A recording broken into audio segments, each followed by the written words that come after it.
Amém, obrigado. Boa noite a todos e todas.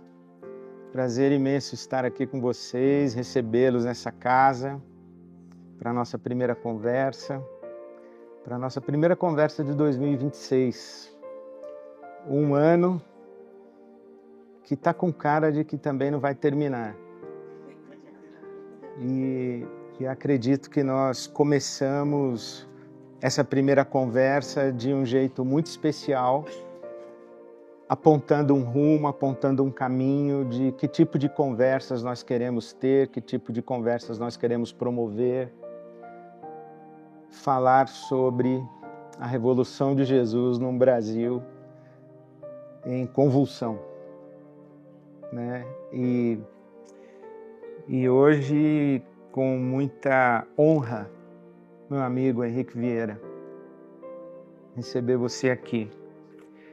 Eu falei para ele, será que um dia eu vou votar em você? Porque se eu morasse no Rio, eu votaria nele. Aí ele falou, só se for para presidente. Eu falei, olha...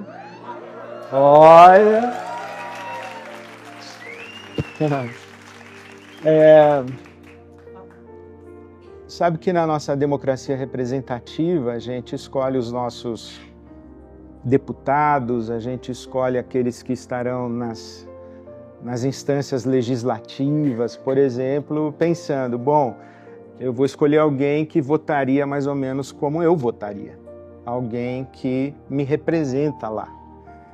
E eu ter o Henrique aqui é exatamente isso, mas no meu caso é mais do que isso, porque de vez em quando eu não apenas espero que ele fale mais ou menos o que eu falaria, mas principalmente eu digo, o que o Henrique está falando sobre isso aí, que é o que eu vou falar. É o contrário. E eu queria te dar as melhores boas-vindas, dizer da minha admiração, do meu orgulho de ter a sua companhia, a sua amizade, repartir essa roda de conversa com você, te ouvir falar de algo que você já tem falado, e te ouvir falar daquilo que você vive. Esse é o tipo de conversa com um tipo de pessoa que prescinde de esboço. Porque é só começar a falar o que vive, o que crê, o que pensa e que brota da alma, né? Então, para mim é uma alegria, prazer ter todos vocês aqui, todas vocês e Henrique Vieira. A palavra é sua, meu irmão. Bem-vinda.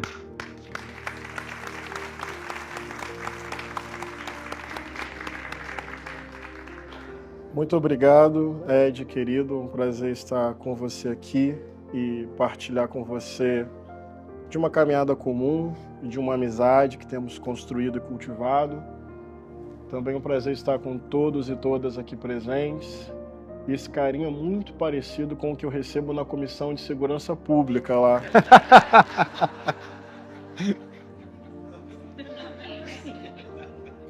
Entenderam? Bem, não é parecido, viu, gente? Mas obrigado mesmo. Ambientes assim fortalecem o nosso coração na caminhada. Sobre a proposta de falar a respeito da Revolução de Jesus, bem como o Ed falou, um esboço que vem do meu coração, da minha formação, das comunidades que eu construo, portanto, não é uma visão individual, mas é uma visão partilhada, compartilhada, que me forma ao longo da minha vida, da minha compreensão do Evangelho, minha experiência do Evangelho e minha atividade no mundo. Então é algo que eu compartilho e do qual eu faço parte. Em primeiro lugar, para pensar a Revolução de Jesus, eu gosto de pensar na encarnação. Porque Deus se fez carne e, como diz Pedro Casaldáliga, Dom Pedro Casaldáliga, em Jesus, Deus também se fez classe. Não é Jesus de Roma, nem de Jerusalém, é Jesus de Nazaré. E eu interpreto a tradição bíblica, eu interpreto a palavra a partir desse ponto de vista. Na verdade, a experiência histórica dos oprimidos e das oprimidas é o lugar teológico e de revelação por excelência. Todo ponto de vista é a vista de um ponto. Toda leitura é também uma interpretação condicionada historicamente. Então, qual é a melhor maneira de ler e interpretar a vida de Jesus? Na formação que tenho, é ler e interpretar a vida de Jesus pelo lugar a partir do qual Jesus leu e interpretou a vida. Nazaré, portanto, é mais que um endereço. Nazaré é um lugar teológico, é um critério de interpretação da Bíblia, do Cristo e da atualidade. É ver o mundo a partir da experiência concreta dos oprimidos e das oprimidas. A encarnação, então, nessa condição não foi casuística ou aleatória. Ela revela uma condição, ela revela uma decisão divina, que também encontra base na tradição que forma o Evangelho. Eu entendo que o evento fundacional, ou mais elementar da tradição bíblica, o evento que é o tempo inteiro memorizado, atualizado, cantado, poetizado, lembrado, é o Êxodo. E o Êxodo também tem um lugar histórico e concreto. É a chamada de Deus de um povo oprimido à sua liberdade por meio de um processo de libertação.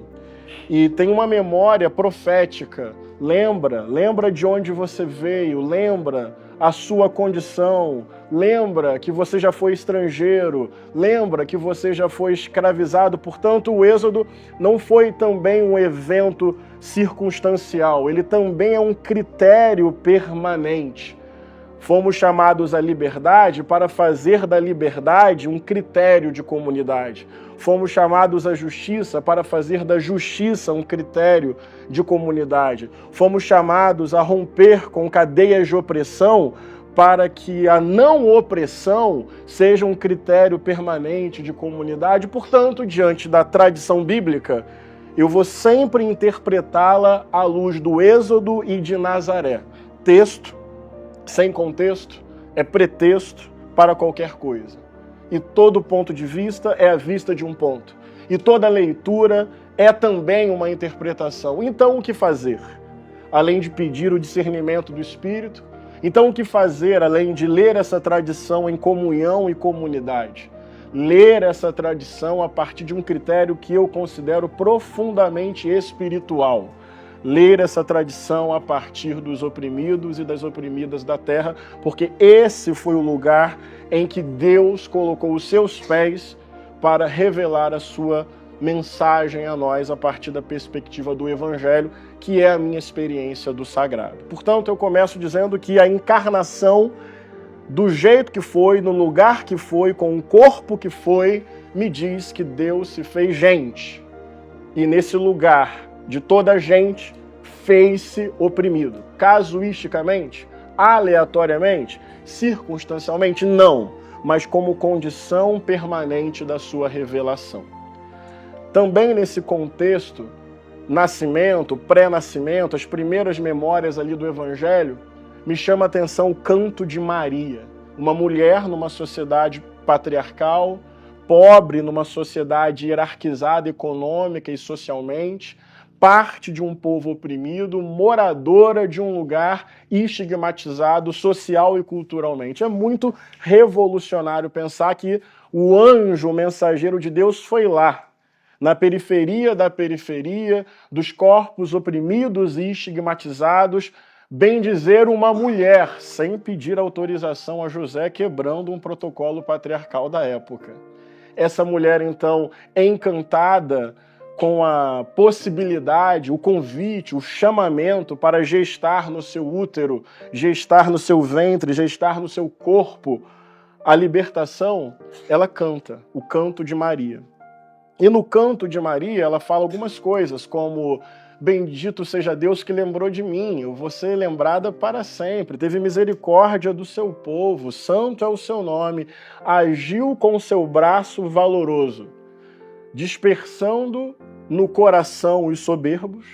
Tem uma mudança profunda que precisa acontecer no indivíduo, na individualidade, categorias do nosso tempo, mas mudanças que acontecem aqui, no coração, dispersar a soberba no coração. Mas não se trata apenas de mudança individual ou no coração de alguém. É também, mas ela segue o seu canto diante desse evento, diante dessa esperança, diante do nascimento próximo de Jesus, que aconteceria a partir do seu corpo, o corpo de mulher, mulher periférica, oprimida, estigmatizada, não contabilizada, descartável. Esse é o lugar que Deus escolhe para a sua mensagem. Ela diz também que Deus vai derrubar do trono os poderosos e exaltar os humildes. Aqui não é uma dimensão individual, é uma dimensão de mudança sistêmica e estrutural, histórica e absolutamente concreta. Não é apenas na alma do indivíduo, é no modo como uma sociedade se organiza. Derrubar do trono os poderosos e exaltar os humildes, mas não só. Depois ela ainda conclui no seu canto encantado, empoderado, encher de bens os famintos. Está olhando para os empobrecidos no limite da experiência da pobreza e da miséria, que é não ter o que comer para sobreviver. A ação de Deus enche de bens estes e estas, mas não só, porque associado a encher de bens os famintos está despedir vazios os ricos. Então, no canto de Maria, o fim da pobreza compartilhada por muitos está diretamente associado ao fim da riqueza concentrada em poucos. Ou então, podemos dizer que para não ter pobre, no canto de Maria, não pode ter rico. Ou podemos dizer que a projeção de sociedade que aparece no canto dela não é do rico dando a mão ao pobre, mantendo a relação que faz de um rico e outro pobre, e então dizendo somos irmãos. Também não é, porque ela associa a superação da fome à superação da riqueza concentrada. Isso me aponta mais do que uma mudança individual que torna a pessoa mais generosa e consciente. É também, porque dispersa do coração a soberba, mas mexe com estruturas políticas, porque derruba do trono o poderoso para exaltar os humildes, e mexe com estruturas socioeconômicas, porque acaba com a fome do povo a partir de também acabar com a opulência, a luxúria e a riqueza de poucos. Isso está nas primeiras memórias do Evangelho. Seja Nazaré, seja o Êxodo, qual é o pressuposto que eu estou compartilhando com vocês? Ler a vida a partir dos últimos. Ler a Bíblia a partir dos últimos. Isso me parece algo visceral na tradição genuinamente evangélica. Evangélico aqui da qualidade do evangelho. Não estou me referindo ao segmento religioso evangélico. Mas a escolha que eu faço é ver o texto e a vida a partir de Nazaré. E a partir de Nazaré, não apenas como um endereço, mas um lugar teológico de revelação de Deus ao longo do tempo. Onde estão os oprimidos e as oprimidas? É aqui o lugar por excelência, a partir do qual a revolução de Jesus se atualiza. Poderia também citar um texto muito conhecido por nós, que é Mateus capítulo 25. Repara que eu não quero ficar como método numa pescaria de textos. Eu estou compartilhando com vocês, humildemente, um critério interpretativo. Porque texto por texto, um puxa para cá, outro puxa para lá. Mas quando você assume honestamente um critério interpretativo, você então começa a dialogar com mais convicção e transparência. Esse é o critério que eu escolho. Alguns teólogos chamam de o risco da fé.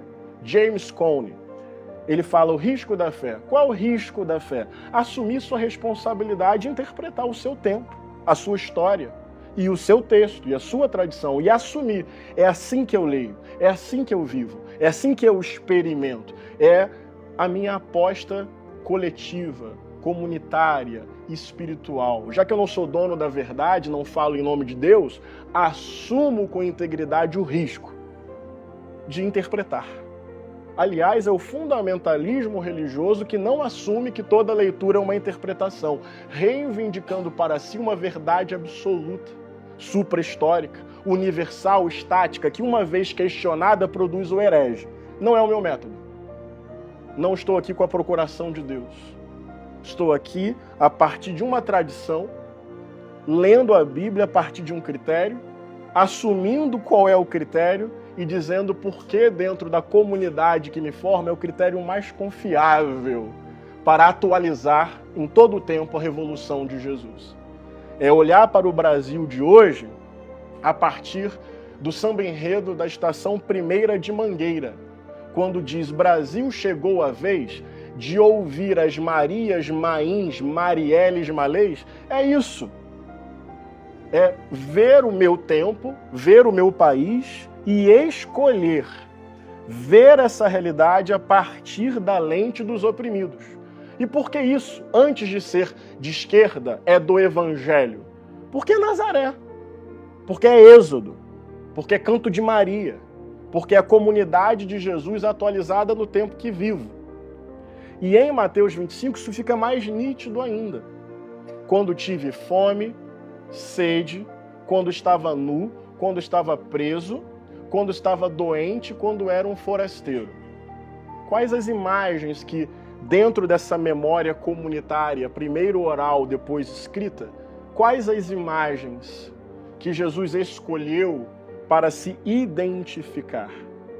Fome, sede, nudez, privação de liberdade, privação de saúde, privação de terra, de abrigo, de pátria, de teto, de moradia, de casa, de lar.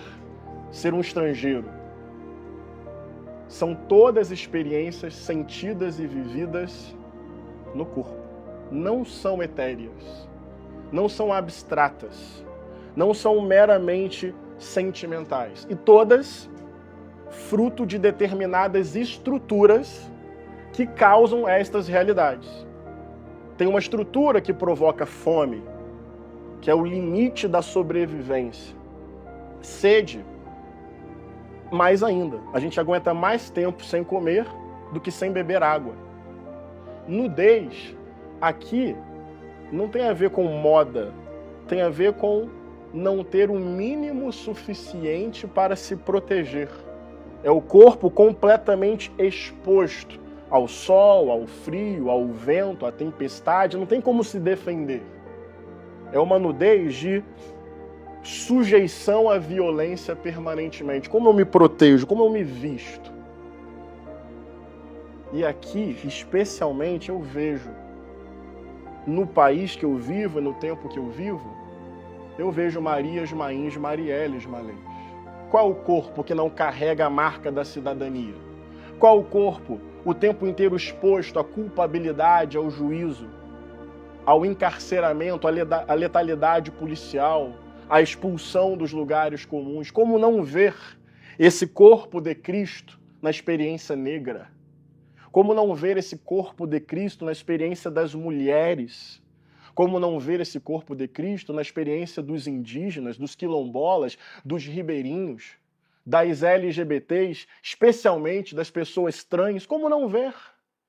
Que são corpos que não têm a veste da dignidade e da cidadania e que existe uma licença subjetiva primeiro, objetiva depois, para a eliminação. O que é a privação de liberdade? O que é o ser preso? O sistema prisional brasileiro chama-se inferno na terra. Independente de culpabilidade individual. O que esperamos como sociedade? Vingança? Linchamento daqueles que cometem crimes? O que esperamos? O que é a privação de saúde, especialmente na época e na cultura de Jesus, em que a doença muitas vezes estava associada à maldição, à exclusão, ao estigma? E o que é não ter terra, não ter abrigo, não ter moradia, não ter um lugar para chamar de seu? Pois bem, quando fizemos uma coisa a estas pessoas, a quem tem fome a comida, a quem tem sede a água, a quem está nu a roupa, e visitar aquele que está preso, e socorrer aquele que está adoecido, e abrigar aquele que não tem o teto, bem, é o Cristo, segundo a memória do Evangelho, que está dizendo: ali está. Mais do que uma conexão indireta. Ali você está fazendo para mim, ou comigo, é uma conexão visceral, física e existencial.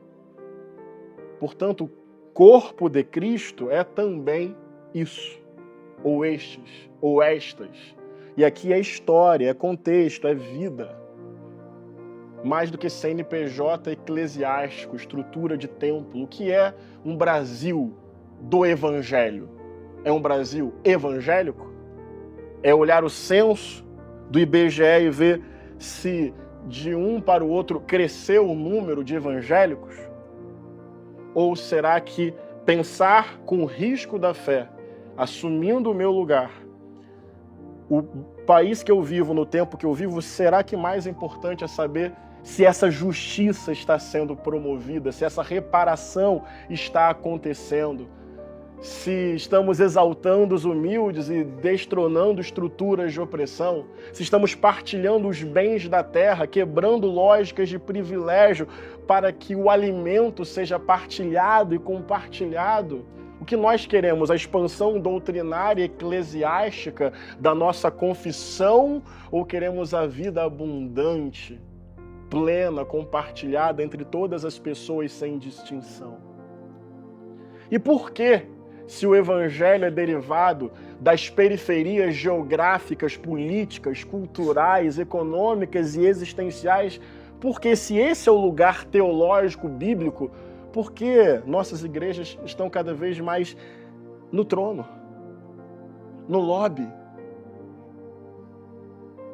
Deus acima de tudo, como projeto de poder, enquanto o Evangelho sendo igual a Deus, não considerou isso alguma coisa que deveria se apegar, mas esvaziou-se de si, assumindo a condição radicalmente humana, e nessa condição foi obediente e humilde até a morte de cruz. Jesus, então, parece que foi contra Deus acima de tudo, porque foi Deus se esvaziando de Deus. Foi Deus se esvaziando de Deus para assumir a radicalidade da experiência humana, mas não de forma genérica. Tem uma Nazaré, tem um corpo, tem um endereço, tem um ponto de vista, tem a vista de um ponto, e esse ponto tem Marias, Maíns, Marieles, Malês, Zumbis, Dandaras. Isso seria politizar o Evangelho? Bem, a tradição do Evangelho se dá na história. Não tem como despolitizar o Evangelho. Toda fé é política. A questão é servindo a quê e a quem? Com que transparência, com que método e com qual fruto? E quando eu falo política, é bem importante explicar, não estou falando partidária, eleitoral, institucional. Estou falando de se colocar sempre em cada contexto histórico, diante das posições e possibilidades, ao lado desse lugar histórico a partir do qual Deus decidiu se revelar. E caminhando para o final, eu sou pastor, né? Então tem que olhar para o relógio, tá? Por definição, no seminário tem, não sei se contam para vocês, várias disciplinas sobre como ser sem noção com o tempo. Não é só falha de caráter individual, é formação pastoral mesmo. Mas eu tenho aí 11 minutos de à vontade. Não vontade. fala, a noite fica é à vontade. Traz o vinho. Caminhando para o fim dessa reflexão, eu quero caminhar para o fim da narrativa do Evangelho. E o tempo inteiro estou falando teologicamente do Evangelho, fazendo as associações que eu acho que são cabíveis com o tempo histórico que vivemos e como eu acredito que nós deveríamos, a partir do Evangelho, nos posicionar, respeitando diversas diferenças entre nós. Mas eu quero, caminhando para o fim, falar da cruz. E falar que para um corpo como o de Jesus, a cruz primeiro sempre foi uma possibilidade. Depois, uma probabilidade. E por fim, uma realidade.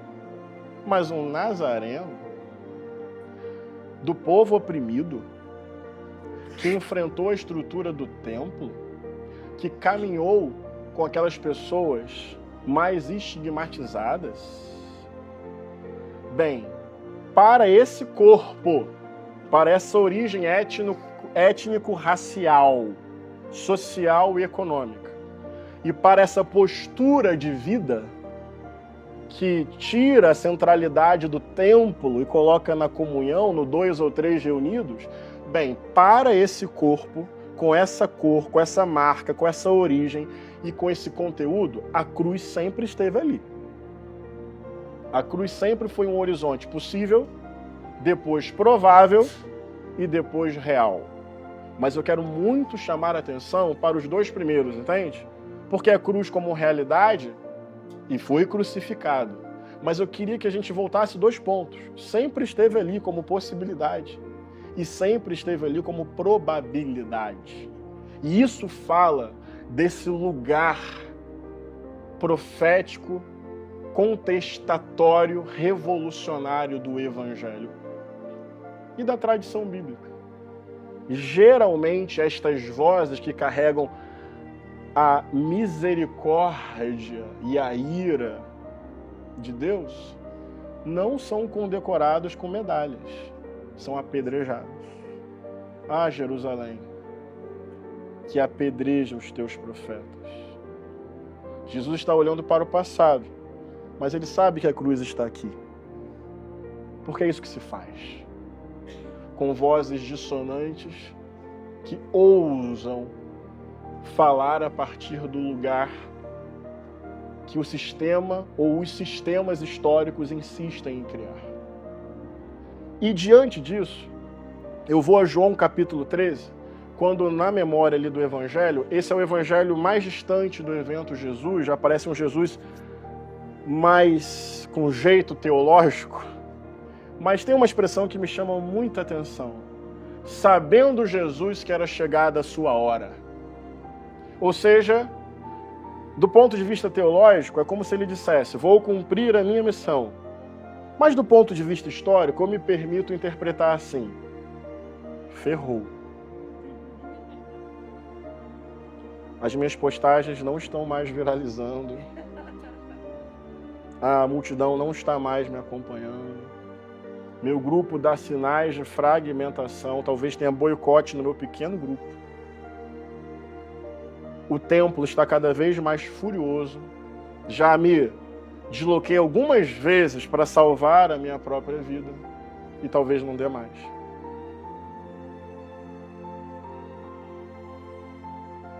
É chegada a minha hora.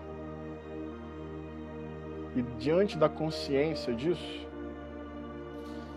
amou os seus e amou até o fim.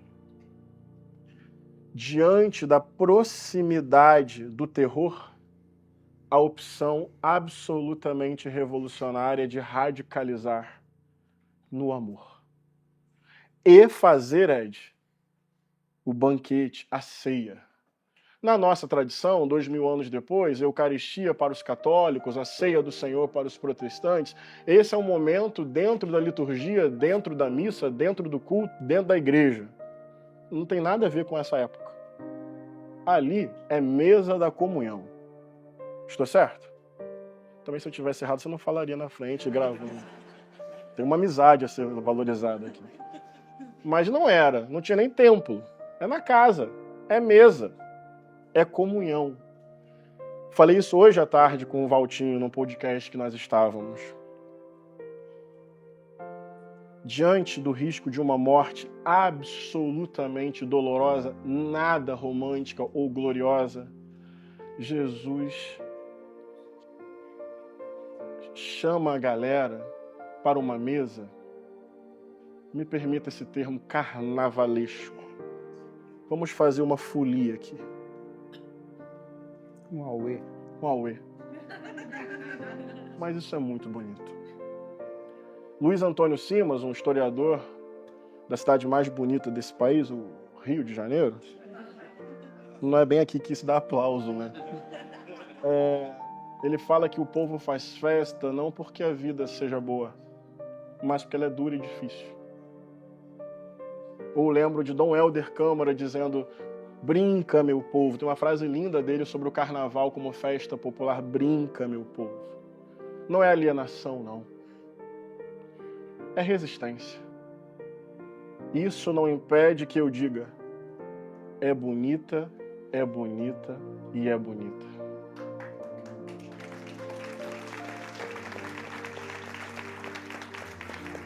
Tem uma música que fala: nosso era o pão cada dia, nosso era o vinho, santa folia, o que se parte, reparte a própria vida, na simpatia de todos, nasce a igreja de novo, povo de Deus, sal e luz, para todos os povos. Amém. Vocês imaginam isso? Talvez desse para ouvir o barulho da tropa.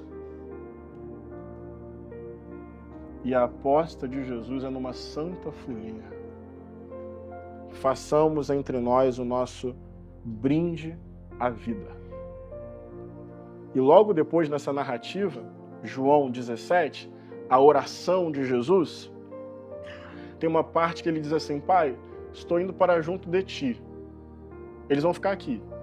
Na minha interpretação é: Pai, eles estão ferrados. Livre-os do mal, guarde-os em teu nome, que eles tenham comunhão, que eles fiquem juntinhos, como você está em mim, eu estou em você, que a gente esteja neles. É belíssimo esse texto.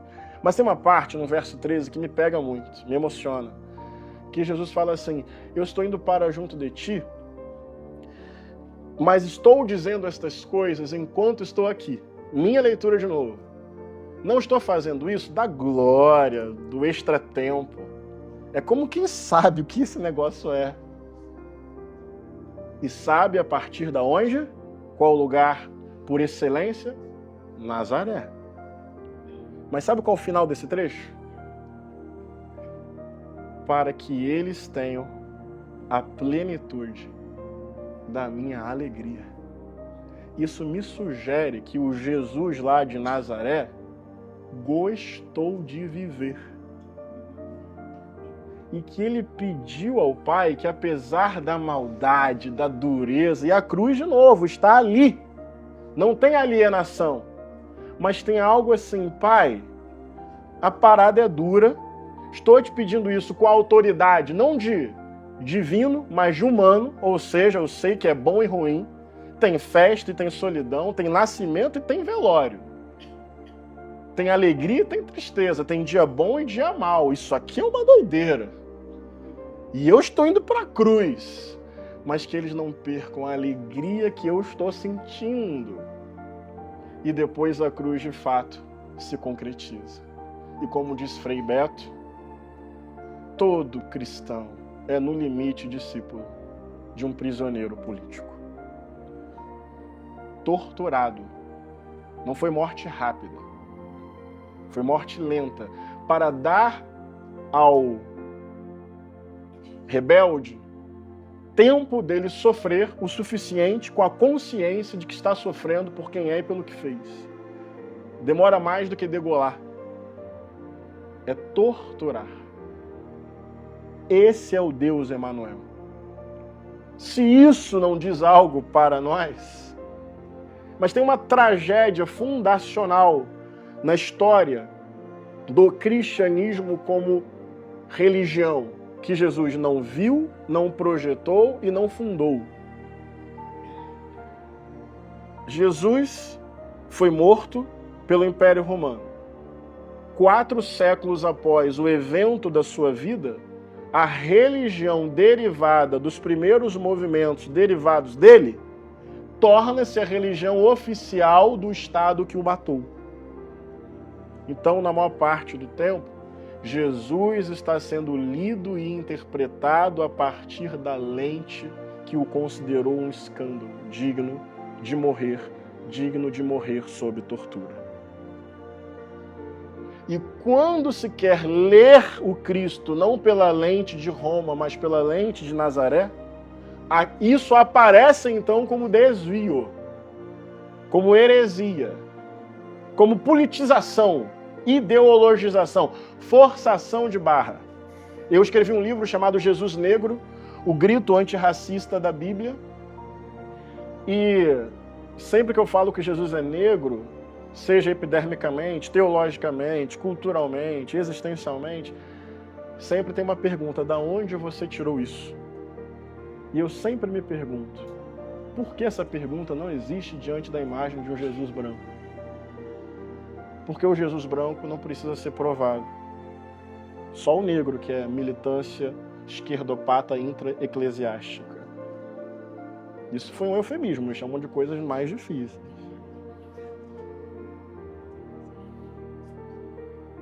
A cruz quer nos dizer algo, não apenas espiritualmente, mas historicamente. E eu termino, de fato, com o final do Evangelho. Por que revolução? Porque ele ressuscitou. 2000 anos depois, tendo uma tradição milenar cristã, um ocidente cristão, Jesus, talvez como a figura mais conhecida, talvez seja mais fácil dizer ele ressuscitou. Mas imagina dizer isso na época. Ele não era o Jesus dos filmes e da tradição, era o Jesus de Nazaré. Para a maioria um herege, mais um Messias que surgiu, um curandeiro ilusionista. Imagina o que é dizer à época, ele está vivo. O nível de desautorização ao Império Romano. É como se dissesse, olha, ele tem mais poder que o imperador, hein? Mas quem é esse? Entende? Não é o Jesus do cristianismo. De novo, é o Jesus de Nazaré. Portanto, tem algo na tradição bíblica, Ed, que insiste na esperança. Como cantado por Elis Regina, uma esperança equilibrista. Mas há uma esperança. Há um realismo esperançoso, porque os profetas, a maioria, assassinada. Os discípulos de Jesus, mesma coisa. Jesus, mesma coisa. Não dá para dizer que a tradição bíblica sofre de ilusão. Há um realismo, às vezes, também provocador. Mas há uma insistência impressionante na vida. Eu escolhi esse método para falar com vocês. Porque isso para mim, gente, e eu termino com muita sinceridade visceral, é mais importante do que o meu partido. E eu tenho um. É mais importante do que a minha posição política, e eu tenho. Eu sou uma pessoa de esquerda.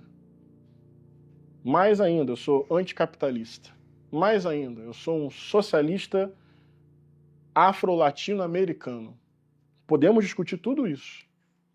E, aliás, as minhas posições são nítidas há muito tempo. E até para exercê-las com mais inteireza no lugar que eu escolhi ocupar, eu me licenciei da minha própria igreja, sendo muito honesto. Quando eu fui candidato, Ed, eu me licenciei do púlpito da minha igreja. E depois da equipe pastoral da minha igreja, eu não sou mais da equipe pastoral da minha própria igreja. Porque eu entendi que o meu caminho passava por um outro lugar e que é preciso respeitar muito a singularidade da comunidade do púlpito. A igreja não pode ser partidária. Eu tenho um partido, já não podia mais estar no púlpito. Eu acho isso mesmo. Posso pregar eventualmente. não conduzir a comunidade. Mas se a igreja não pode ter partido, e não pode, ela também não pode ser omissa ou neutra diante da barbárie. Não há tempo para isso. Não há condição para isso. Êxodo, canto de Maria, Nazaré como lugar de revelação, os oprimidos como critério de identificação com Cristo, a folia comunitária diante da aproximação da tropa, o corpo matável e matado sob tortura, e a ressurreição proclamada pela periferia. É óbvio que esta mensagem, em qualquer tempo, em qualquer época, será revolucionária. E talvez por isso seja tão importante domesticá-la e transformá-la num pacote moral para a produção de cidadãos de bem. Porque se ela for vivenciada a partir de Nazaré, poucas coisas são tão bonitas, tão generosas, tão pacifistas rebeldes, tão inquietas e generosas, tão revolucionárias como a mensagem de Jesus Cristo de Nazaré, em qualquer tempo, em qualquer época. Depois de uma revolução, ela será revolucionária. Porque o Evangelho é isso. Até, ainda creio nisso, que ele venha e resolva tudo de uma vez, porque esperar demais também dói. Essa é para mim, e eu termino, parece mentira, mas eu termino agora com isso. Eu tenho várias coisas que são muito importantes na minha vida. Ser pai da minha filha, Maria, minha amiga, minha melhor amiga. E eu coloquei no meu coração, Ed, não adianta ser um político importante para a democracia e para a esquerda do meu país se eu não for um bom pai para Maria. Sou filho da dona Glaucia, do seu Petrúcio. Gosto muito de samba e rock. Sou torcedor apaixonado do tetracampeão da Libertadores, Clube de Regatas do Flamengo. Mas se me dessem 5 segundos para dizer, Henrique, quem você é? Se me dessem 5 segundos, Thales, Andressa, tem muitas coisas preciosas na minha vida, mas eu responderia. Eu quero muito ser, eu tento muito ser. E pela graça eu sei que sou discípulo de Jesus Cristo de Nazaré. Eu amo muito essa mensagem. E eu creio muito no poder revolucionário que ela tem, que ela carrega e que ela é. Acho que é isso.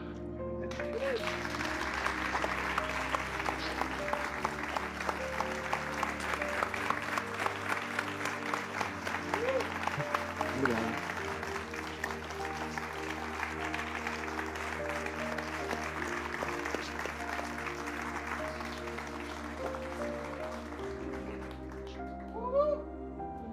Uma delícia, né?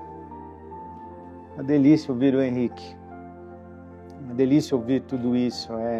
Eu ficaria aqui horas. Tem gente que a gente escuta e fica escutando, e de vez em quando a gente anota uma coisa. O Henrique tem que anotar tudo, não dá para tirar nada da fala dele. Então é tudo. E ouvir, eu fui aqui experimentando mixed feelings, né? Uns sentimentos assim, quase que contraditórios ou paradoxais, às vezes até antagônicos, porque ao mesmo tempo em que eu vou ouvindo isso e vai soando como uma música que me leva, né, me embala, eu digo, é isso é o que eu creio, esse é o Evangelho que encontrou lugar em mim, é isso, onde eu assino, né? Onde eu assino, vamos juntos, é isso. Ao mesmo tempo, ele volta para interpelar, dizendo, e aí? E agora? como é que isso encarna também em você, como é que isso encarna em nós, como é que isso deixa de ser apenas lindo e inspirador e se torna de fato revolucionário. E na minha ressonância breve, eu escolhi dizer, ou talvez responder às pessoas que insistem em falar, não fale de política, pregue o Evangelho. Não se mete em política, pastor, prega só o Evangelho. Essa maneira como piedosamente tentam calar uma voz. Não fale isso que você está falando, não se meta nisso, você é pastor. E algumas considerações de maior sensibilidade vão dizer o seguinte: não é possível porque o Evangelho tem implicações políticas. Mas a minha afirmação é que o Evangelho não tem implicações políticas, o Evangelho é político. O que tem implicações políticas é o futebol. O futebol tem implicações políticas, não é só esporte nem entretenimento, não. O futebol tem implicações políticas, desde o preço da arquibancada, desde a organização de um clube, desde do contrato de imagem, de verba de patrocínio. O futebol tem implicação política. A arte tem implicação política. A arte tem implicação política. Ora, o Evangelho não tem implicação política. Ele é político. É político.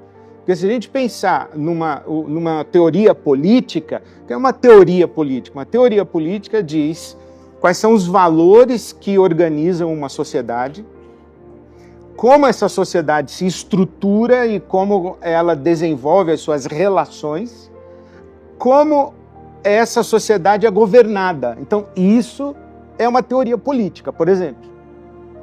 Então, a arte não diz isso. A arte diz a respeito disso. O futebol não existe para isso, para dizer, olha, pessoal, nós temos que nos tratar como seres humanos da seguinte maneira. Não, o futebol não diz isso. Mas ele tem implicações políticas. Agora, o Evangelho diz isso.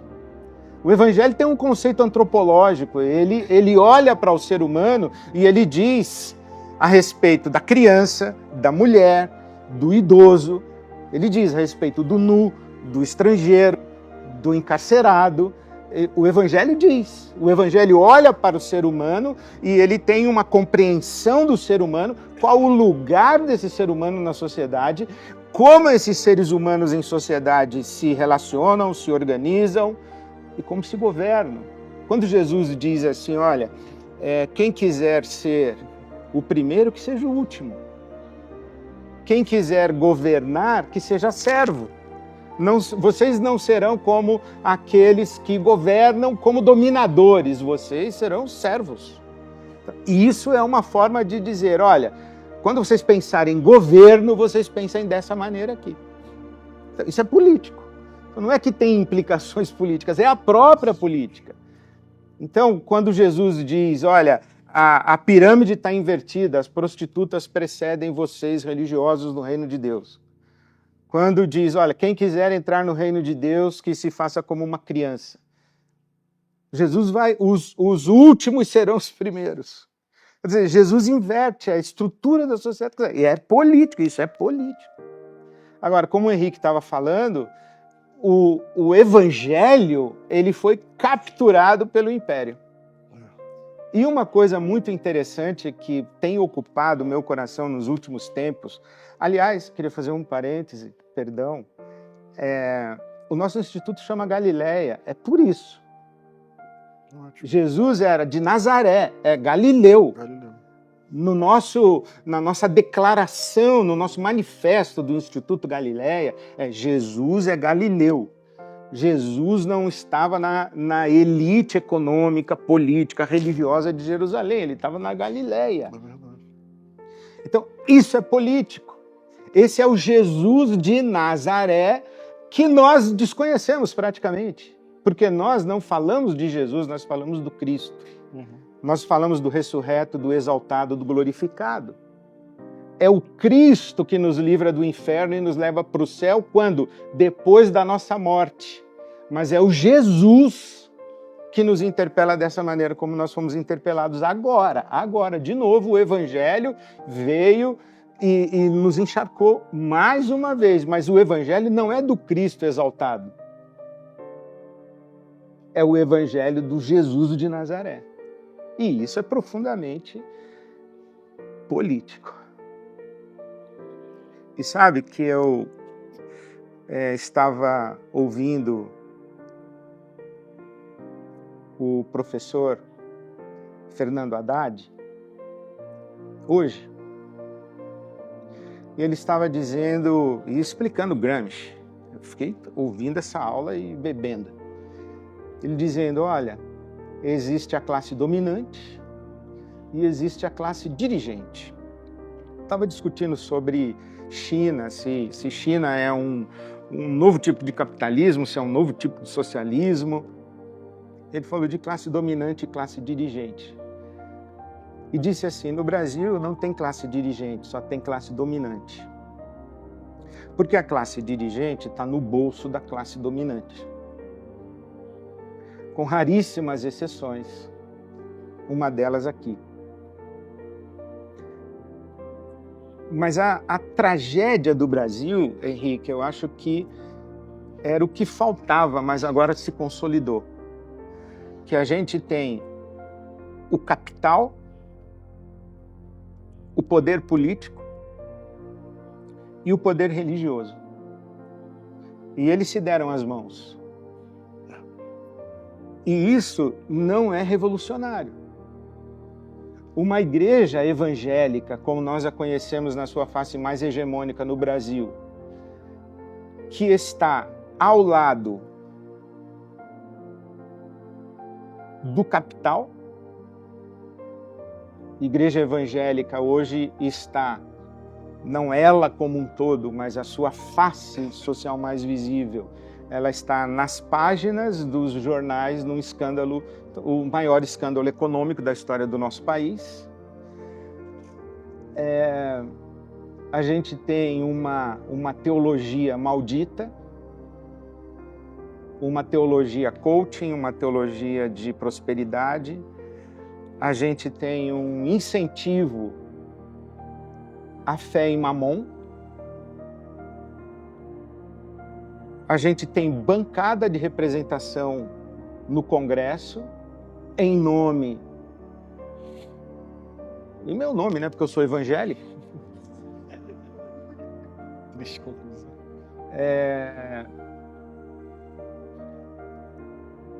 E a revolução de Jesus passa longe do cenário que a gente está vivendo. E a gente está em ano de eleição. Tá, não fale de política, prega só o evangelho. É o quê? Vou fazer um sermão domingo que vem em Gálatas sobre circuncisão e incircuncisão? Eu vou falar sobre pré-milenismo, pós-milenismo, amilenismo, pré-tribulacionista, amilenismo ou pós-milenismo pré-tribulacionista. Eu vou falar sobre essas coisas. Nós vamos discutir a diferença entre santificação, regeneração e justificação. Nós vamos discutir o que vem primeiro. Então prega só, é isso que é pregar só o evangelho? O que afinal de contas é pregar só o evangelho? É falar do Cristo sem falar do Jesus. É falar do céu sem falar da terra. É falar, domingo é Páscoa, né? Daqui a 2 domingos. É falar do túmulo vazio sem falar da cruz, é isso que é falado. É falar do exaltado sem falar do crucificado. Dizer o que nós estamos fazendo no nosso país. Então eu me alegro, mas me aflijo. Eu me alegro de nós estarmos aqui hoje à noite, falando o que nós estamos falando, mas eu me aflijo com o que vem por aí. Eu cansei de ouvir o Brasil tem um problema e a igreja evangélica faz parte do problema. Não, o Brasil tem um problema e a igreja evangélica faz parte da solução. Mas nós temos que fazer alguma coisa, nós temos que criar fatos, nós temos que criar representatividade, nós temos que vocalizar a nossa fé. É essa fé aqui. A gente tem que amplificar o som dessa voz para um Brasil. Porque ser do Evangelho é ser solidário a esses corpos que o Henrique descreveu para nós, fazendo com que eles saltassem das páginas da Bíblia para o nosso chão do nosso Brasil de 2026. Gente, que Deus nos ajude, que Deus nos dê coragem, discernimento, sabedoria, que a gente tenha mansidão, que a gente tenha a resposta pronta, a palavra, que a gente não fuja do diálogo, da conversa, que a gente não fuja inclusive do debate, que a gente não desconsidere aquele que sentado ao nosso lado, ele fala, às vezes até sem perceber, ele fala de modo racista, de modo machista, de modo homofóbico, misógino. A gente tem que conversar, a gente tem que falar. Eu lembro, Henrique, de ter lido Amos Oz. Ele disse que chegou um táxi em Jerusalém e o taxista disse para ele, falou assim, eu acho que nós temos que matar os palestinos todos. E ele disse, é mesmo, eu também acho. Como é que o senhor acha que a gente deve fazer isso? A gente divide assim, cada um mata o que está no seu quarteirão. O senhor mata os do seu quarteirão, eu mato do meu. O senhor mata como? Com faca, com metralhadora? O senhor tem arma em casa para matar os palestinos? Você vai lá, bate palma, toca a campainha, na hora que abrir a porta, é uma mulher palestina com uma criança no colo, o senhor já mete um tiro na cabeça da criança e da mãe. Não, assim o senhor está exagerando. Ué, como assim está exagerando? Então, é interessante isso. A gente não pode se calar no banco de trás do Uber. A gente não pode se calar no almoço da família mais. A gente não pode se calar na roda de conversa do trabalho. Você não vai ficar estourando dinamite lá no seu trabalho. Você não vai se inviabilizar com a sua avó. Mas a gente tem que falar. A gente tem que conversar. A gente tem que buscar o bom senso e o sentido de que sociedade nós estamos organizando.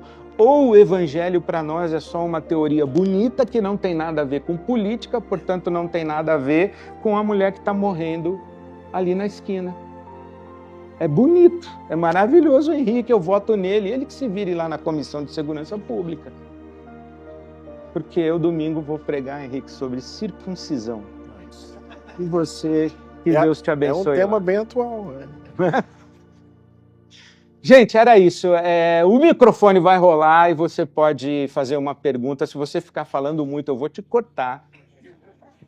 Porque é para o Henrique falar, tá bom? Então o microfone vai circular. Você levanta a mão, diz o seu nome, a cidade de onde está chamando e manda a pergunta. Pode ser para mim, para ele, as fáceis para mim, as difíceis para ele.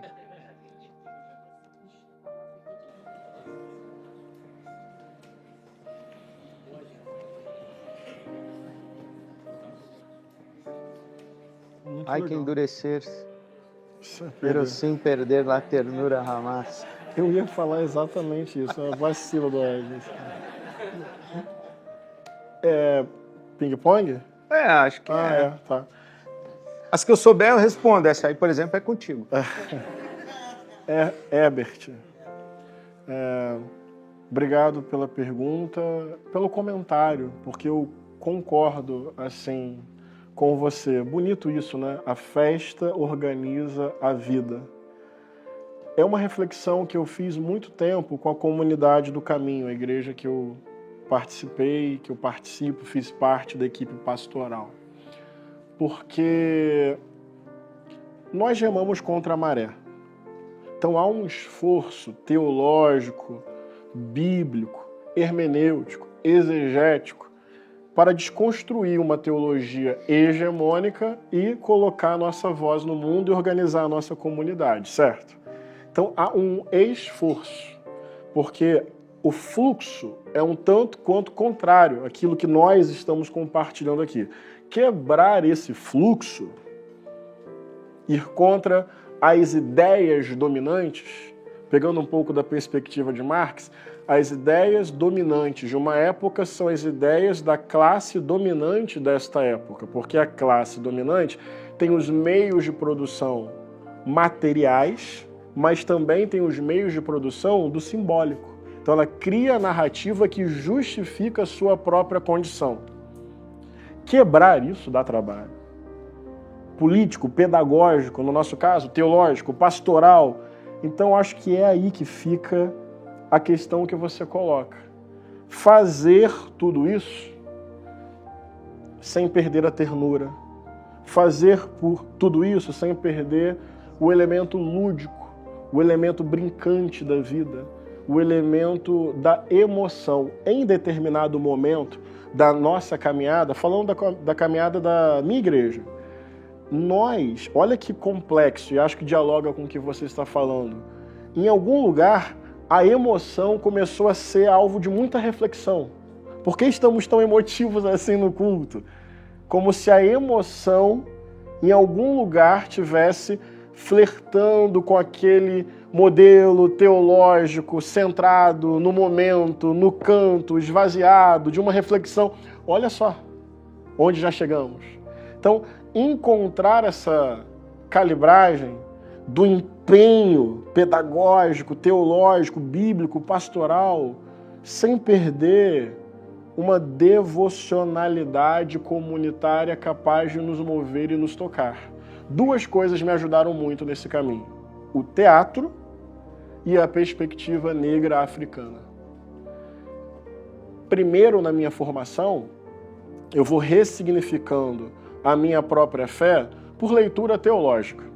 Conheci a teologia da libertação, conheci a teologia negra e no campo da sociedade, na minha formação, conheci o marxismo, remodelando várias coisas na minha cabeça.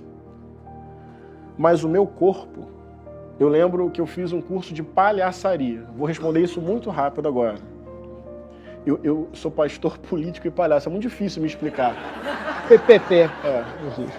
PPP, gostei dessa. Faz um Não sei, eu poderia ter escolhido um caminho mais fácil, mas enfim, e é tudo verdade, então é uma doideira. Eu sou palhaço mesmo, o nome dele é Rabiola, é isso.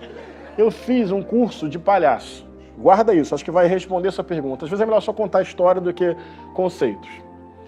Quando eu era adolescente, eu fui chamado no gabinete pastoral porque supostamente eu teria dançado numa festa de casamento de um irmão da igreja. Grave. Tão grave quanto o tema da circuncisão. Mas e aí você imagina, hoje eu brinco com isso, né? Mas imagina para um adolescente, líder de adolescentes, era o meu caso, meu apelido era Pastorzinho, né? Mexeu muito comigo, meu corpo muito milimetrado. Eu falo brincando. Na época foi muito duro. Primeiro porque nem era verdade, eu nem tinha dançado. Mas se eu tivesse dançado, qual é a agressão que eu cometi? Então, muita coisa eu fui reformulando teologicamente, sociologicamente, exegeticamente, mas o meu corpo, Ed, travado. Corta para curso de palhaçaria. E a arte do palhaço, isso é muito legal, o palhaço não é um personagem que você pega e interpreta. O palhaço é você na sua visão, na sua experiência mais autêntica. Então o nariz de palhaço é a menor máscara que existe, porque a ideia não é esconder, é colocar uma coisa vermelha aqui para o seu rosto, inclusive, ficar mais visível. Então o palhaço é você em essência e em potência. É você rir de si, é fazer da sua fraqueza, do seu ridículo, matéria-prima da sua própria criação. Como foi o batismo do meu palhaço? Fiz fazendo curso, formação e tal. Bem, Aqui está a turma. Você tinha que andar até o final da sala e, no seu tempo, colocar o nariz. O nariz é a licença sagrada para brincar de ser você. Num mundo dificílimo de fazer isso, porque a gente vive permanentemente numa entrevista de emprego. Potencializa suas virtudes e seu grande defeito é ser perfeccionista. Por isso que a gente está morrendo de solidão, porque ninguém é assim de verdade.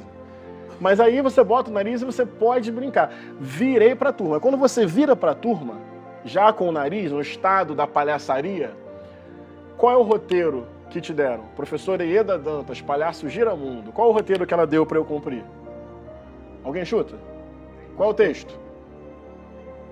Nem.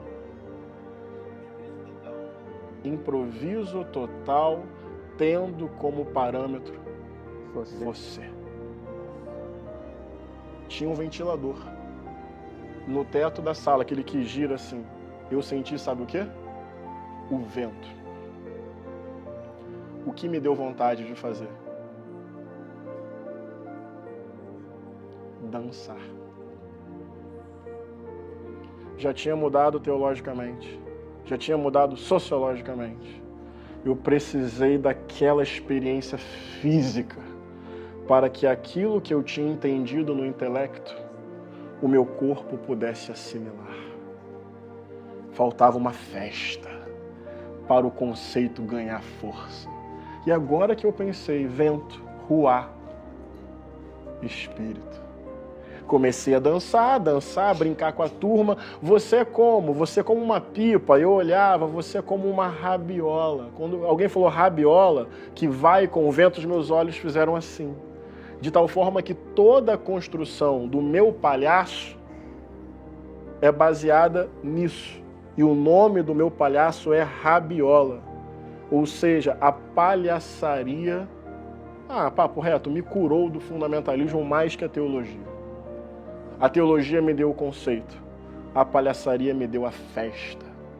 Para o meu corpo brindar e brincar, e eu danço mal pra caramba. Bom demais. Rapaz, será que eu vou fazer um curso de palhaço? Quê? Será que eu vou fazer um curso de palhaço? Eu não consigo me imaginar nisso aí, não. Depois de domingo, porque domingo tem uma mensagem importantíssima. Depois da circuncisão eu vou pra palhaçaria. Eu vou ficar nessa piada. Microfone onde tá?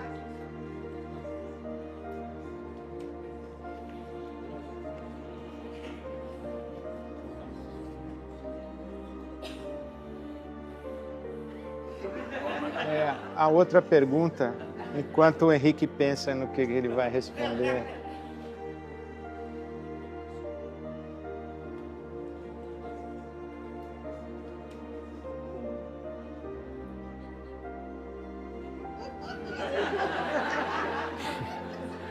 Eu já vou ficar assim direto.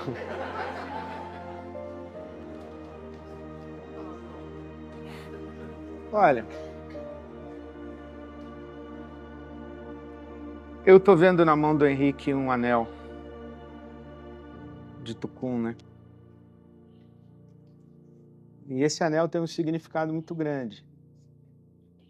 Quando Dom Pedro Casaldáliga foi ao Vaticano e ele ganhou um anel, uma joia valiosíssima, ele disse: eu não posso usar, o máximo que eu posso usar é esse anel, é um anel de Tucum. E quando ele volta para o Brasil, no Araguaia, ele ganha esse anel. E aí tem uma tradição de que você só pode usar esse anel se você ganhar. Não pode comprar. Alguém tem que te dar e reconhecer em você um compromisso de solidariedade para com os pobres.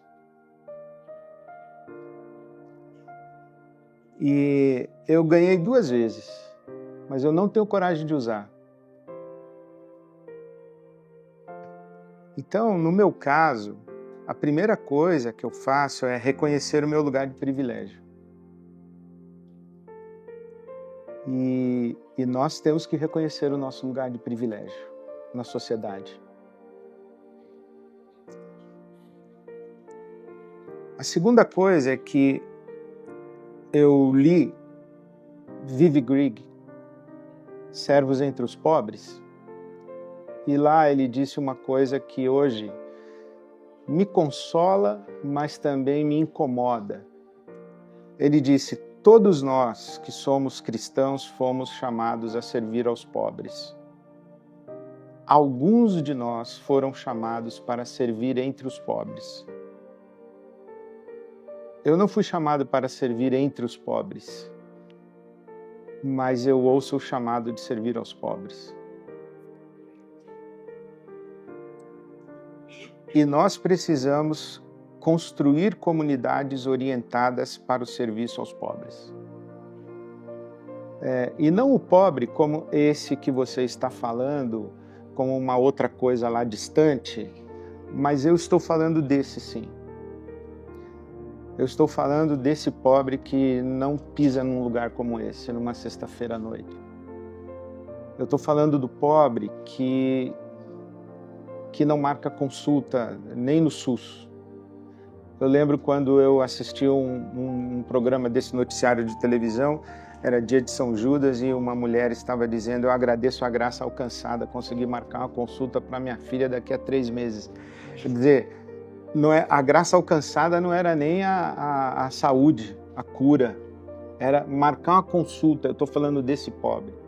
Estou falando do pobre que passa fome, eu estou falando do pobre que fica numa fila para uma oportunidade de emprego, e ele já está há meses nessa situação. Eu estou falando do pobre mesmo. Nós temos que prestar atenção neles e as nossas comunidades precisam ser orientadas para eles.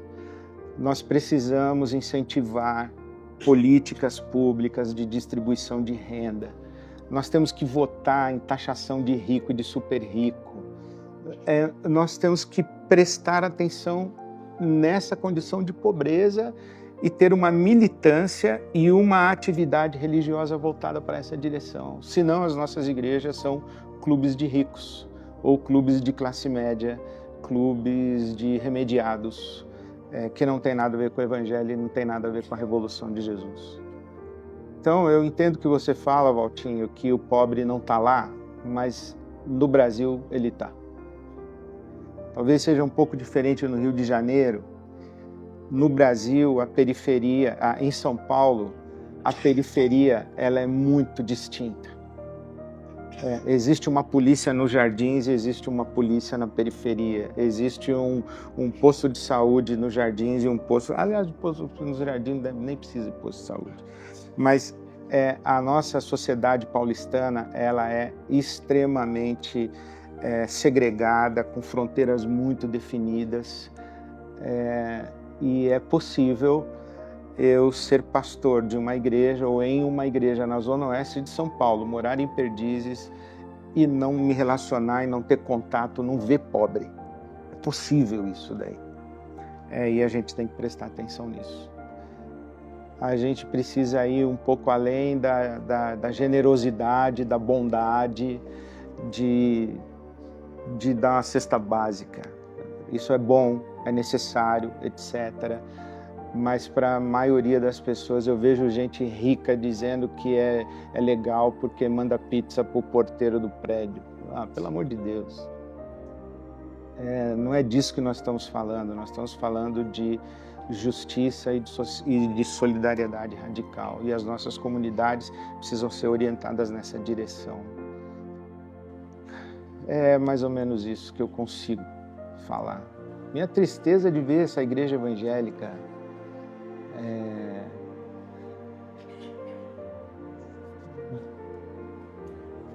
tão serva de mamon, é um negócio absurdo. É um negócio absurdo. A outra pergunta era o que fazer com os desigrejados, né? É contigo. Sim. Vou comentar, acho que não é responder, é comentar. Um comentário, Pois é, às vezes eu fico com a impressão que o ministério que eu desenvolvi ao longo da minha vida é muito nesse sentido, de ter uma palavra de acolhimento, de amor para pessoas machucadas pelo sistema religioso dominante. É um pouco Nem sei se foi o que eu planejei, mas foi o que aconteceu. Então, em vários lugares que eu passo, por exemplo, as pessoas que me abraçam em algum momento, e às vezes com olhos marejados, relatam isso. Sobre obrigado, porque a tua palavra chegou na minha vida, e a história ali é de sofrimento com o universo religioso evangélico hegemônico. Então eu procuro desenvolver ao longo da minha vida esse olhar, e a minha prática pastoral acabou sendo assim, de abraçar com carinho pessoas que não couberam, até porque é um pouco da minha própria história. Não faço isso de maneira justiça própria e autoproclamação. Eu realmente, parece uma frase de efeito, mas eu procuro tratar isso com muita seriedade em meu coração, que é não apontar para mim mesmo, mas apontar para Jesus. Às vezes eu tenho medo de ser inspiração e referência para as pessoas, porque sou precário, finito, contraditório, insuficiente. Mas, no meio disso tudo, entendo que a graça de Deus se manifesta e acaba que a prática pastoral que desenvolvi tem chegado neste, não gosto dessa palavra, mas vou usar, rebanho fora da igreja. E às vezes o inverso também acontece e me entristece, viu? Tipo assim, receber os abraços desse povo e uma certa rejeição, ou uma grande rejeição dos meus, dos mais próximos. Isso é duro, isso dói, sendo muito sincero.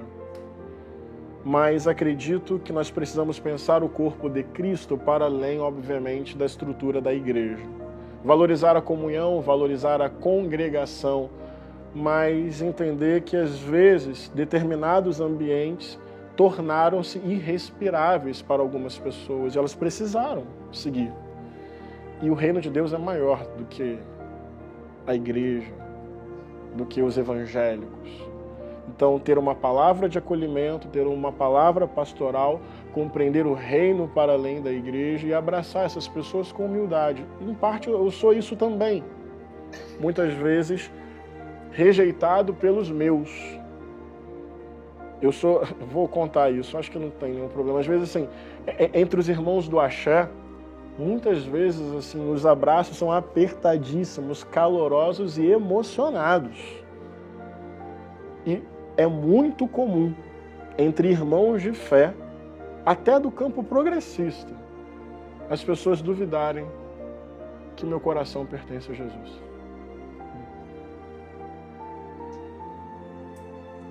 É isso. Isso é dia sim na minha vida. E eu não estou falando nem dos conservadores. Nossa, Henrique, você ora, as pessoas se surpreendem. É verdade. Isso em algum lugar me entristece. Mas onde foi que eu passei a ideia de que eu não tinha uma devoção sincera? Por quê? Isso me entristece. Eu estou ganhando casca, essa é uma expressão que a gente usa na militância. Já fiquei muito mais triste com isso, agora eu estou ficando menos. Devendo a minha consciência ao evangelho, e menos aos evangélicos. E tocando a minha vida, sinceramente. Amém. Porque por essa régua moral eu nunca vou ser suficiente. Nunca vou orar de verdade. Se eu pautar o meu corpo e meu comportamento por essa expectativa, eu vou viver em sofrimento. Eu quero ter ética comunitária e amar o próximo. Mas entregar o que se espera de mim não vai rolar. É o caminho que eu tenho procurado seguir. E abraçando, então, os desigrejados. E, rapidamente, Valtinho, que está em algum lugar aí. Ok. Primeiro, eu usei muito a palavra pobre, mas eu aprendi com o Leonardo Boff até reformular melhor e falar empobrecido. Porque é feito pobre por um sistema absurdamente injusto e desigual. Escravizado. É como falar escravo e falar escravizado. Porque a palavra pobre, tantas vezes repetida, parece que é uma condição quase que metafísica, o pobre. Não, é o empobrecido. Estamos num dos países mais desiguais do mundo. é antiético, é absurdo, é uma elite mesquinha.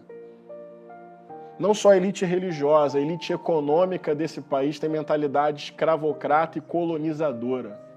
Lá em Brasília, o que vem de lobby para cortar gastos de Bolsa Família, cortar gastos de Minha Casa Minha Vida, cortar gastos de BPC, que é para pessoas assim, em vulnerabilidade, idosos aposentados pelo INSS. Aí seria o problema do orçamento público. Retirar o piso constitucional da saúde e da educação, porque consome muito do orçamento. O que vem de lobby, que tem como endereço, não só geográfico, mas sociológico, as Farias Limas desse país, não é brincadeira não. E me dá raiva. O centavo para o pobre é desperdício e falta de responsabilidade fiscal.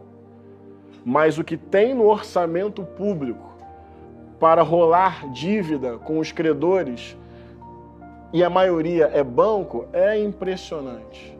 Então não dá para dizer que a pessoa está passando fome porque ela foi incompetente, porque o sistema econômico, político produz isso.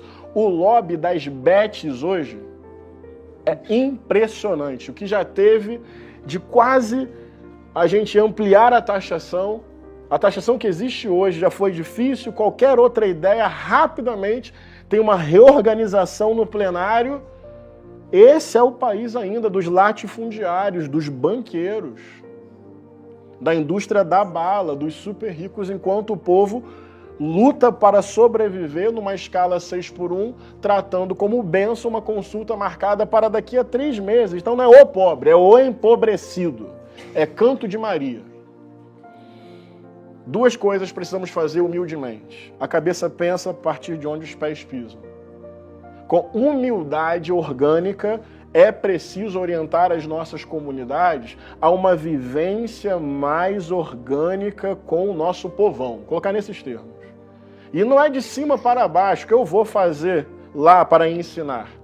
Porque uma família ou uma mãe solo que termina o mês cuidando do seu filho, pagando as suas contas, eu quero aprender com ela. Me façam entender? Então, é sair de um olhar colonizador e ir para um olhar horizontal da vivência, da comunhão, da aproximação sincera, orgânica, disposta a falar, mas disposta a ouvir e a escutar com atenção. Esse é um ponto. E o outro ponto, concordo muito com o Ed, que concorda com o Canto de Maria, parabéns, que é, cara, nós temos que proclamar a justiça. Quem tem fome tem pressa. Qualquer meio de solidariedade é absolutamente necessário. Assistência é muito importante. Mas temos que denunciar as engrenagens, Ed. As engrenagens são impressionantes. Eu tenho acompanhado a luta, por exemplo, dos motoristas de aplicativo. É bizarro o que empresas riquíssimas fazem com esses trabalhadores, essas trabalhadoras. Então, é a comunhão com os feitos pobres por um sistema iníquo e a profecia de denunciar as engrenagens que produzem essa realidade absolutamente injusta. Como canta Gilberto Gil, há mundo tão desigual. De um lado esse carnaval, de outro a fome total. E tudo diante dos nossos olhos. Então, é a comunhão orgânica e humilde, a cabeça pensa a partir de onde os pés pisam. E a organização coletiva para tocar nas engrenagens que promovem tamanha e absurda concentração de renda, riqueza, terra e propriedade nesse país. E para concluir, tocar nisso é muito perigoso. E eu vejo isso lá em Brasília. Qualquer medida que toca mais nos interesses da elite econômica e financeira nesse país tem como risco possível a queda de um governo. A queda de um governo. É nesse patamar de lobby. Assistência, eles reclamam. Justiça social, eles derrubam. E é isso que a gente tem que enfrentar.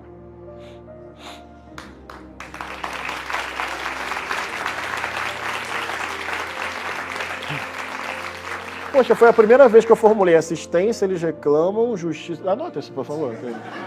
É que eu nunca tinha encontrado uma frase sintética sobre isso, mas acho que foi boa. Assistência eles reclamam, justiça eles derrubam. Foi boa, Lívia.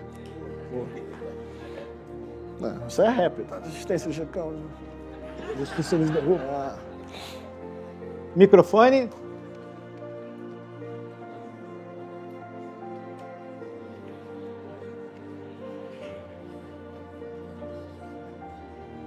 Proclame menos e viva mais. Em vez de você ficar falando que é seguidora de Jesus, siga. Siga. As pessoas, elas serão constrangidas e interpeladas pela sua maneira de viver e não pelo seu discurso e o seu debate religioso. E a maneira de viver, ela às vezes demora um pouquinho para ser percebida, mas as pessoas percebem. Porque Jesus disse que não dá para esconder a cidade edificada sobre o monte, mas também não dá para esconder uma face iluminada pela glória dele. Não dá. Não dá. Então viva, siga Jesus, faça o caminho de Jesus, do jeito de Jesus, na companhia de Jesus. Amém. E as pessoas vão perceber Jesus. Né? Porque enquanto você ficar tentando convencer pela sua fala, as pessoas vão ficar discutindo palavras. Mas quando elas perceberem Jesus na sua vida, aí contra fatos não há argumento. Né? Então tenha paciência e viva em amor, viva com mansidão, viva com generosidade, com bondade com essas pessoas. E tenha paciência, porque elas vão ver a beleza de Jesus na sua face. Viu? Amém.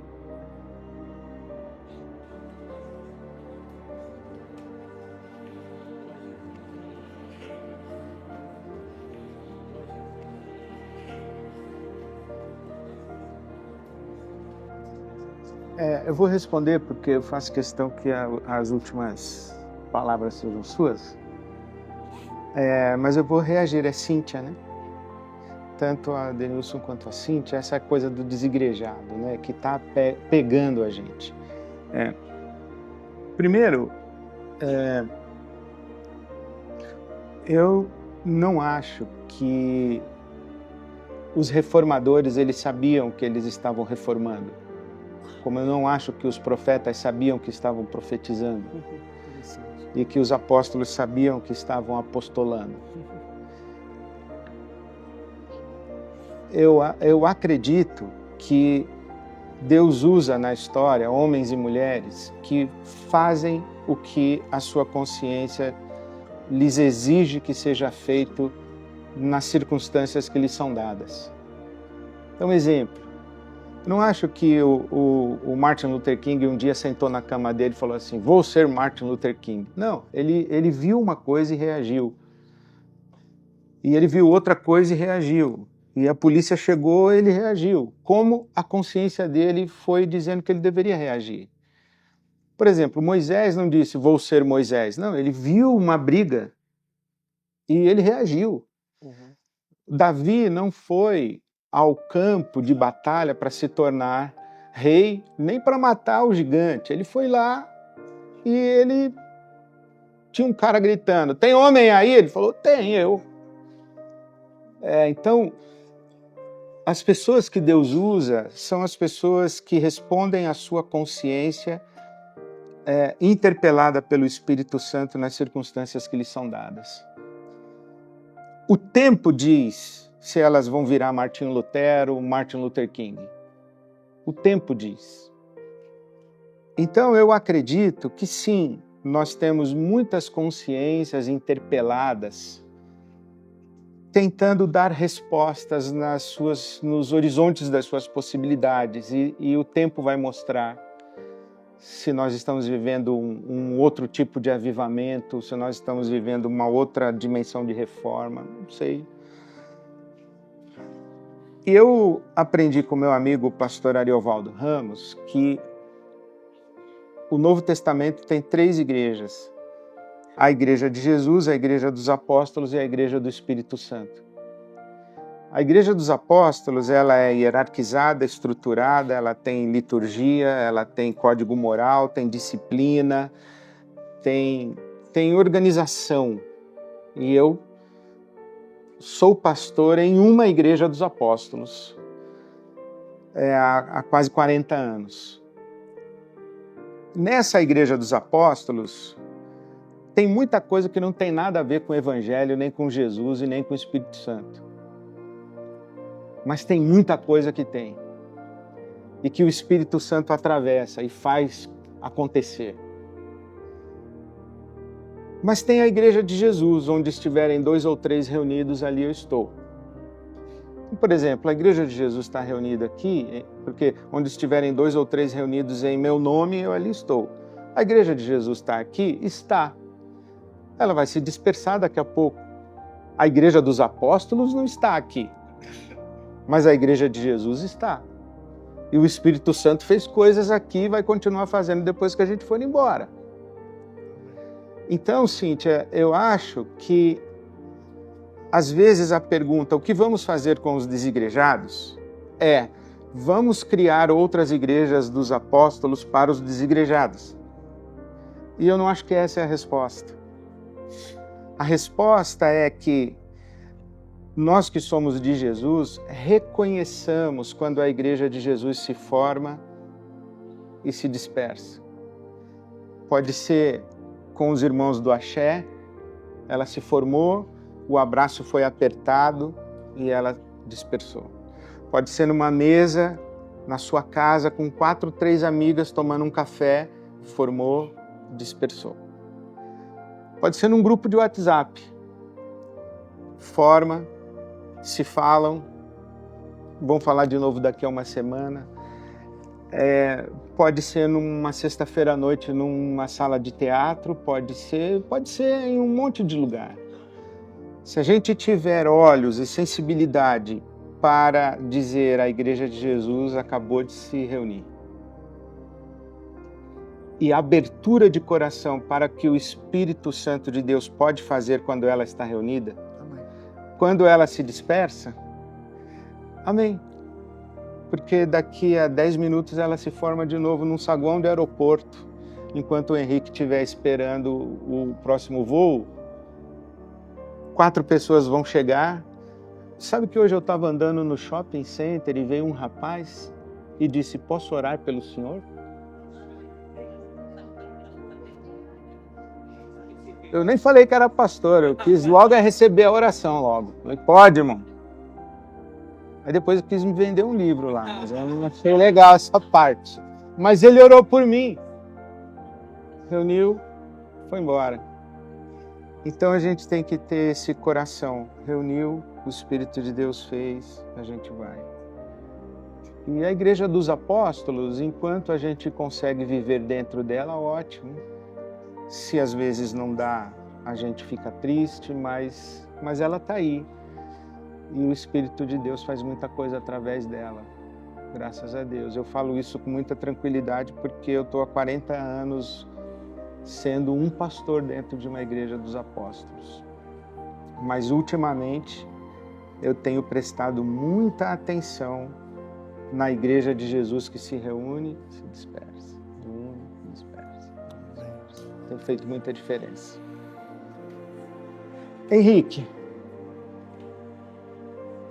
o que o Espírito sopra para você falar agora para nós e dizer amém? Meus irmãos, minhas irmãs, Ed, muito obrigado por esse espaço, por essa troca sincera, orgânica, nada autoproclamatória. Temos ciência dos nossos limites, das nossas precariedades, da nossa insuficiência. Abrimos mão de toda e qualquer justiça própria para encontrar a justiça no Evangelho, no Jesus de Nazaré.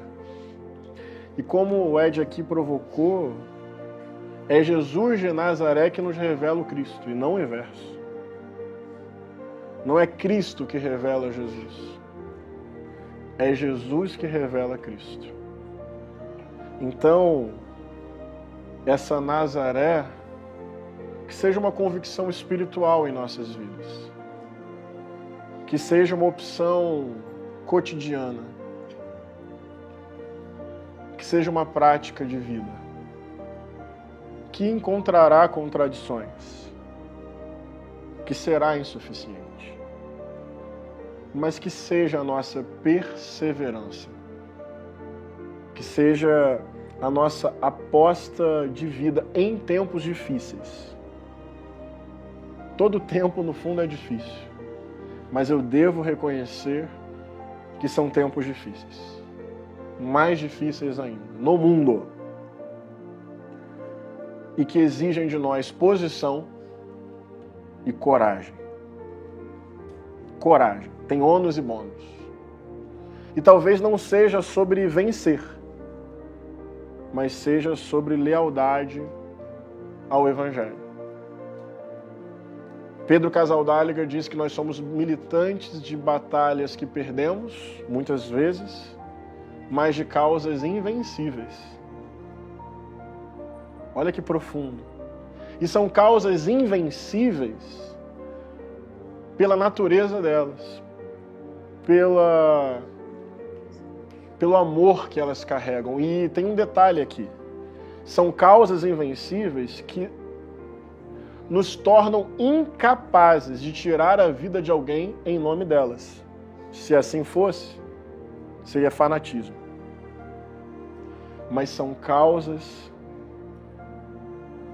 que se nos tornam incapazes de tirar a vida de alguém em nome delas, porque se assim fosse, seria fanatismo.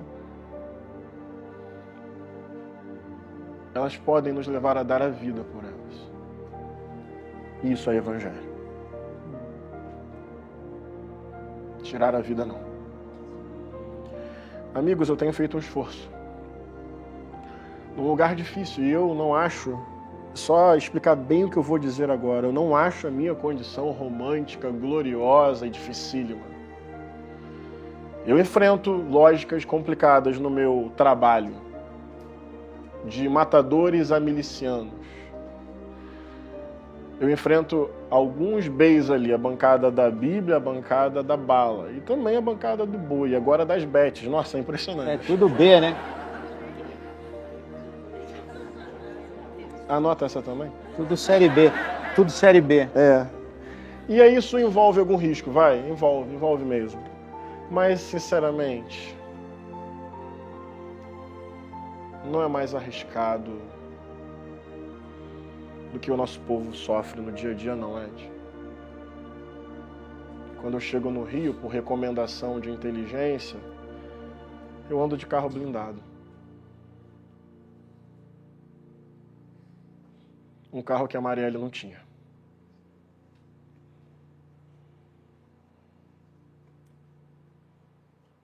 E eu tenho feito um esforço, já falei isso várias vezes lá,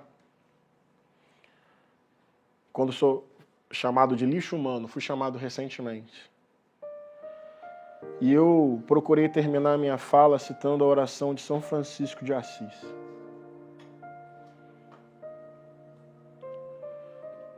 Me ajude a amar mais do que ser amado, perdoar do que ser perdoado. E eu disse para aqueles senhores, eu quero derrotar a visão de mundo de vocês. Eu quero muito. Porque eu acho que é a barbárie. E com cheiro de religião. Dificilmente aquelas sessões terminam sem a palavra Deus ser utilizada muitas vezes. Eu quero derrotar isso. Honestamente, eu quero derrotar isso. Mas eu tenho dito para eles, no mundo de vocês, a minha vida corre perigo. No meu mundo, a vida de vocês não.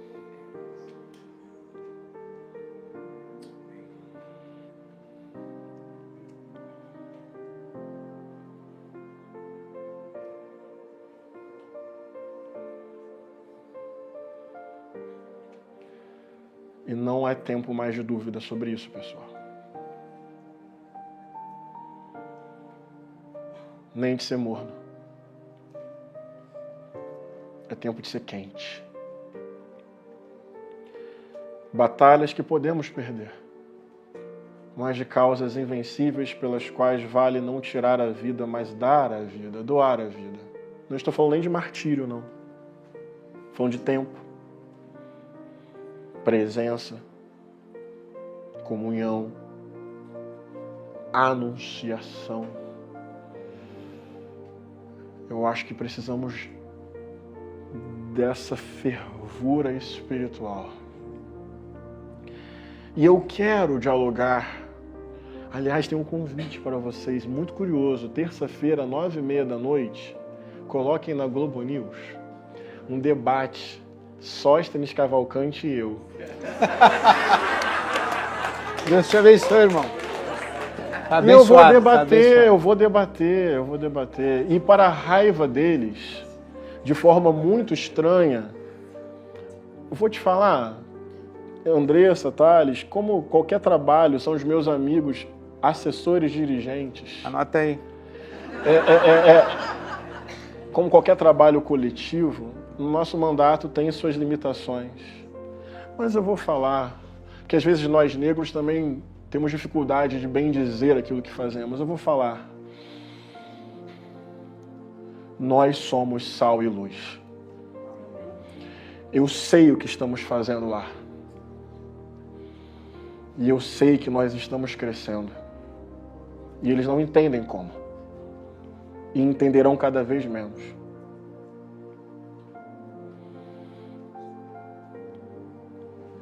E eu creio que é preciso dialogar. E terça-feira eu vou dialogar. E o tema vai ser voto evangélico. E eu sou evangélico. E eu respeito o meu povo. Porque a maioria está lutando para sobreviver.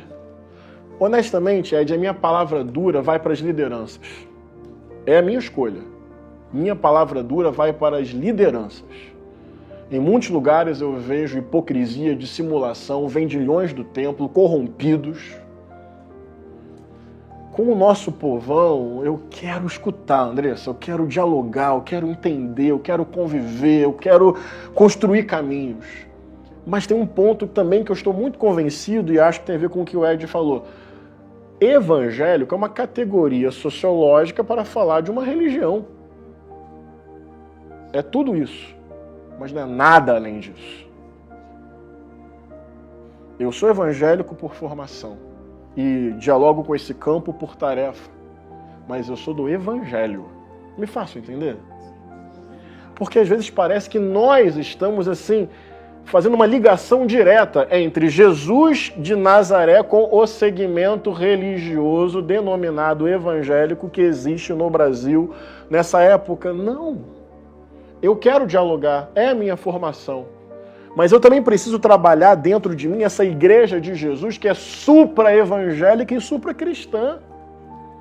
Espalhada, multidenominacional, supra-religiosa, transversal, eclética, sincrética, diversa, plural. É preciso também ter essa convicção, na minha compreensão. O evangelho é maior do que qualquer denominação religiosa.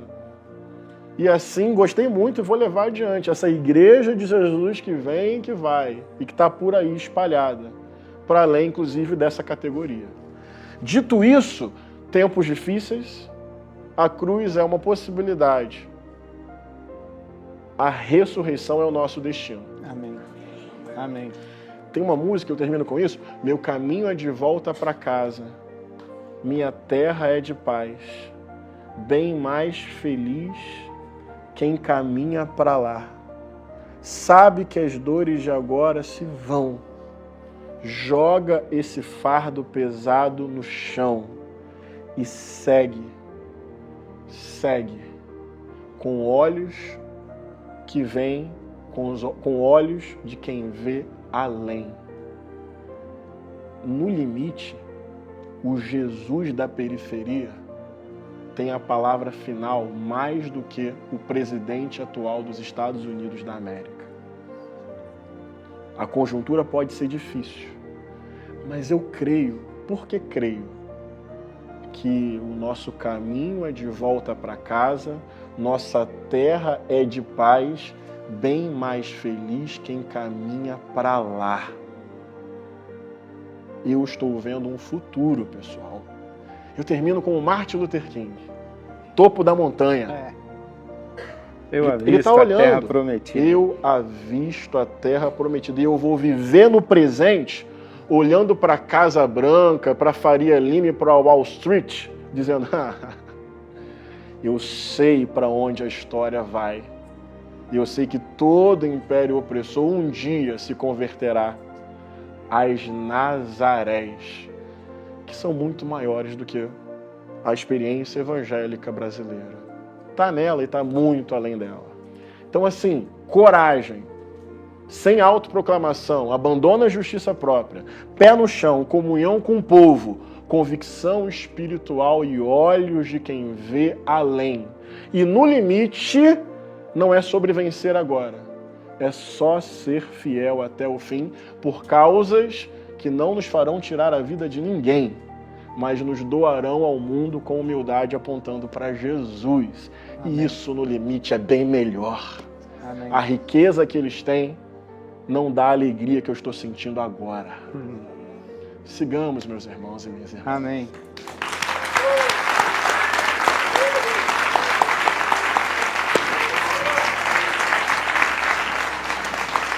Obrigado. Gente, eu quero terminar fazendo duas coisas.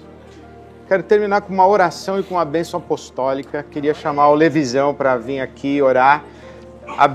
Terminar com uma oração e orar pelo Henrique, cobrir o Henrique da cabeça aos pés, por dentro e por fora, por trás e por diante, à esquerda e à direita. Cabeça, ombro, joelho e pé. É isso aí. O Levisão vai orar. Mas antes da oração e da bênção apostólica, quero dar um presente pro Henrique. Mas tem que abrir agora. Tem que abrir agora? É vermelho e preto? Isso é Corinthians, né? Ó, se fosse um bom presente, o melhor presente seria esse. Mas o presente a gente dá pra pessoa, né? Não é pra gente.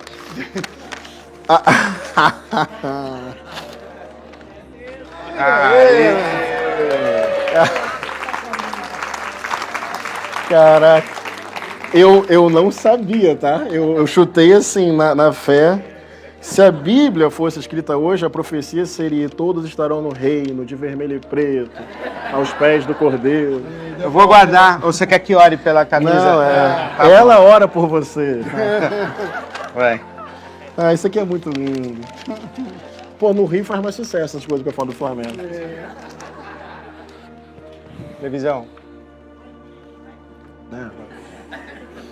Senhor, muito obrigado por esse momento tão especial, nosso coração. Senhor, como o nosso coração precisa disso, desses momentos, dessas palavras do Ed, do Henrique. Senhor, louvado seja o nome do Senhor, pelo Conversas Pastorais, por tudo isso que acontece e ainda vai acontecer mais ainda. Jesus, muito obrigado, mas muito obrigado mesmo. E queremos orar pelo Henrique, sim. Queremos orar para que o Senhor continue abençoando a vida dele. Amém. Amém. Que o Senhor prepare os encontros, Amém. Os desencontros e os reencontros diários para esse homem do Senhor. Que o Senhor o guarde, o preserve. Que o Senhor, de forma especial, o Senhor encha sempre o coração dele de alegria. Amém, que o Senhor encha sempre o coração dele de esperança. Que o Senhor sempre sopre no coração dele essa beleza da brisa da Divina Ruá, trazendo coragem, ânimo, de forma especial. Obrigado, Senhor, por esse presente que o Henrique é para a gente. Obrigado, Senhor. É um presente para a tua igreja, é um presente para o Brasil. Louvado seja o nome do Senhor. E agora nós, como rebanho do Senhor, nós como ovelhas do Senhor, nós como discípulos e discípulas do Senhor, abençoamos o Henrique, da cabeça aos pés, por dentro e por fora, em nome de Jesus de Nazaré. Amém. Amém.